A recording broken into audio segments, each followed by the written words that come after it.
Perkenalkan, nama saya Nur Iman. Di sini saya akan menceritakan alkisah dinamika anak rantau di Pulau Jawa. Kehidupan saya sebelum hidup seperti anak-anak lazim seperti biasanya, memiliki lika-liku yang begitu pahit, di mana yang namanya kehidupan ada baiknya, ada buruknya, ada senangnya, ada dukanya, ada kelamnya, dan ada gelapnya.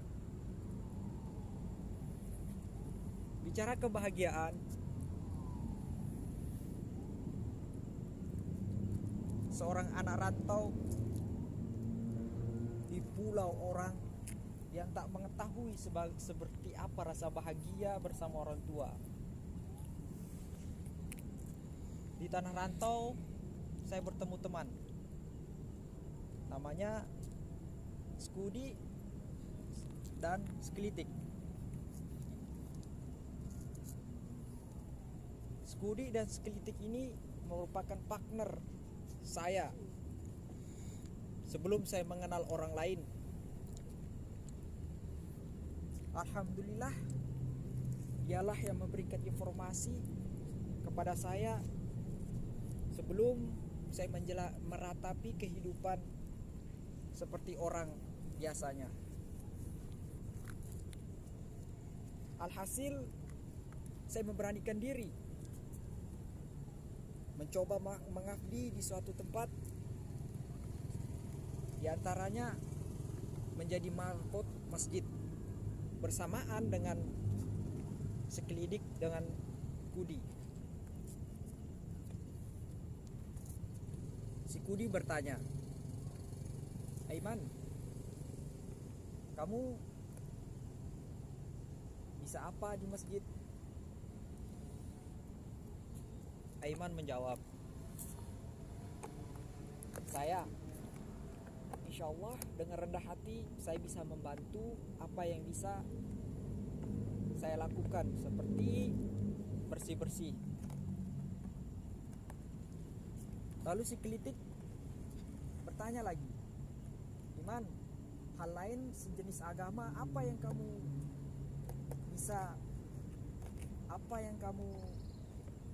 bisa lakukan?" Iman menjawab, "Insya Allah ilmu yang telah saya dapatkan walaupun tidak banyak dari guru ngaji saya, seperti mengajar anak TPA, mengimami di masjid walaupun tidak memiliki bacaan yang sempurna, insya Allah bisa." Alhasil, dari pertanyaan itu Aiman pun dimusyawarahkan oleh para tokoh masjid tersebut. 3 hari kemudian, Nur Iman dipanggil, lalu ditanya sama pengurus masjid tersebut, "Iman, apa kamu siap tinggal di sini menjadi marbot?" "Insya Allah saya siap, Pak." "Untuk selanjutnya, kamu di sini melakukan kegiatan seperti teman-temanmu yang lain ya." "Baik, Pak." Di samping itu, untuk meluaskan wawasan Nur Aiman bertanya kepada kedua temannya tersebut, "Hai teman-teman, apakah tahu bagaimana cara orang mencari ilmu seperti orang-orang yang hebat di luar sana?" Skudi dan Skelitik memberi wawasan, "Saya sama seperti kamu. Saya merantau juga seperti kamu. Sebelum saya di sini bersama kamu sama seperti kamu, memiliki lika-liku yang pahit, tak jauh beda dengan kamu. Sedikit saya mau ceritakan kepadamu Aiman. Satu hal yang perlu kamu ketahui dalam dirimu sendiri. Nasihat dari sekelitik.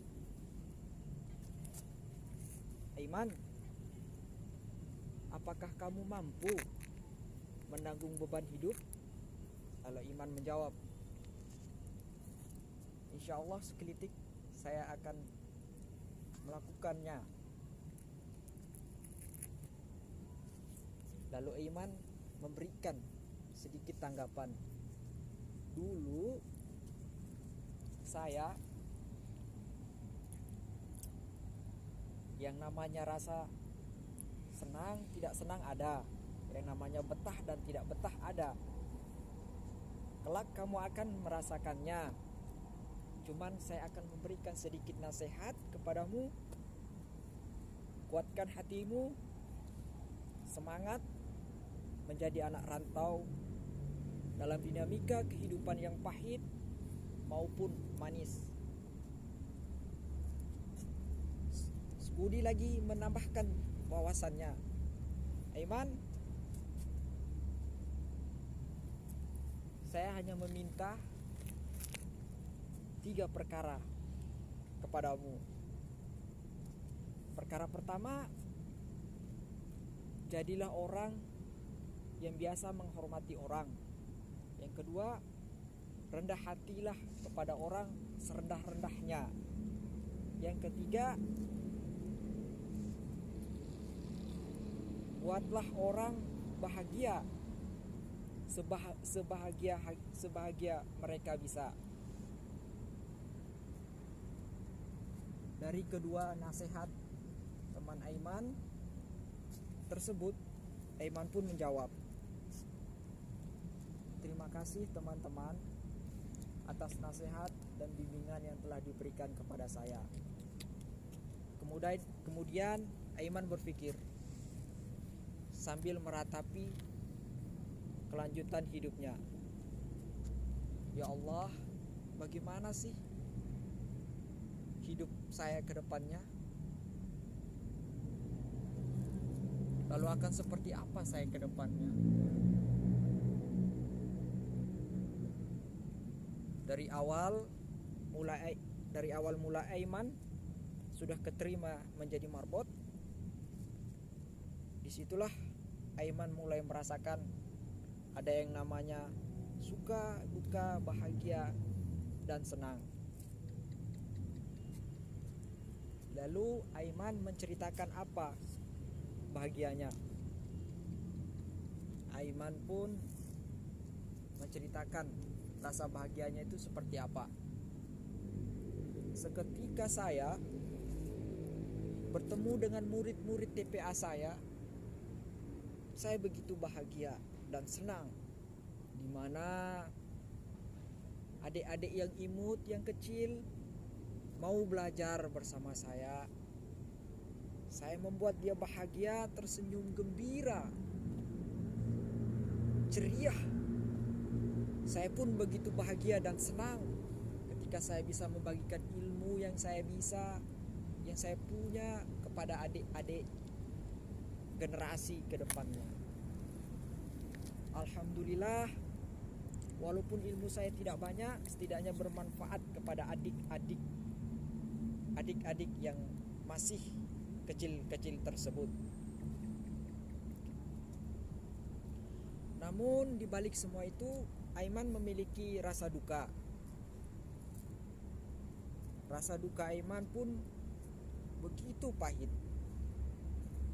Sekilas cerita dukanya Aiman, di mana di waktu itu tanggal 17 November 2019, di awal-awal Covid, dukanya di tanah kelahiran Aiman sendiri memiliki rasa takut dan rasa takut kehilangan. Dan itu pun kenyataannya. Aiman pun begitu sedih merasakan kehilangan orang tua yang dia sayangi. Itulah terpukulnya saya di saat itu merasakan kehilangan. Suka duka, bahagia tak lagi menutupi rasa bahagia tersebut. Di balik rasa duka tersebut, kedua teman Aiman, Skelitik dan Skud, selalu mensupport Aiman menjadi bahagia. Selalu mensupport dia. Wahai Aiman, jadilah orang yang teguh dan kuat dalam pendirianmu, dan jadilah orang yang bermanfaat bagi adik-adikmu atau di masa depan kelak. Akhir dari cerita Aiman. Sekian, billahi taufiq wal hidayah. Wassalamualaikum warahmatullahi wabarakatuh.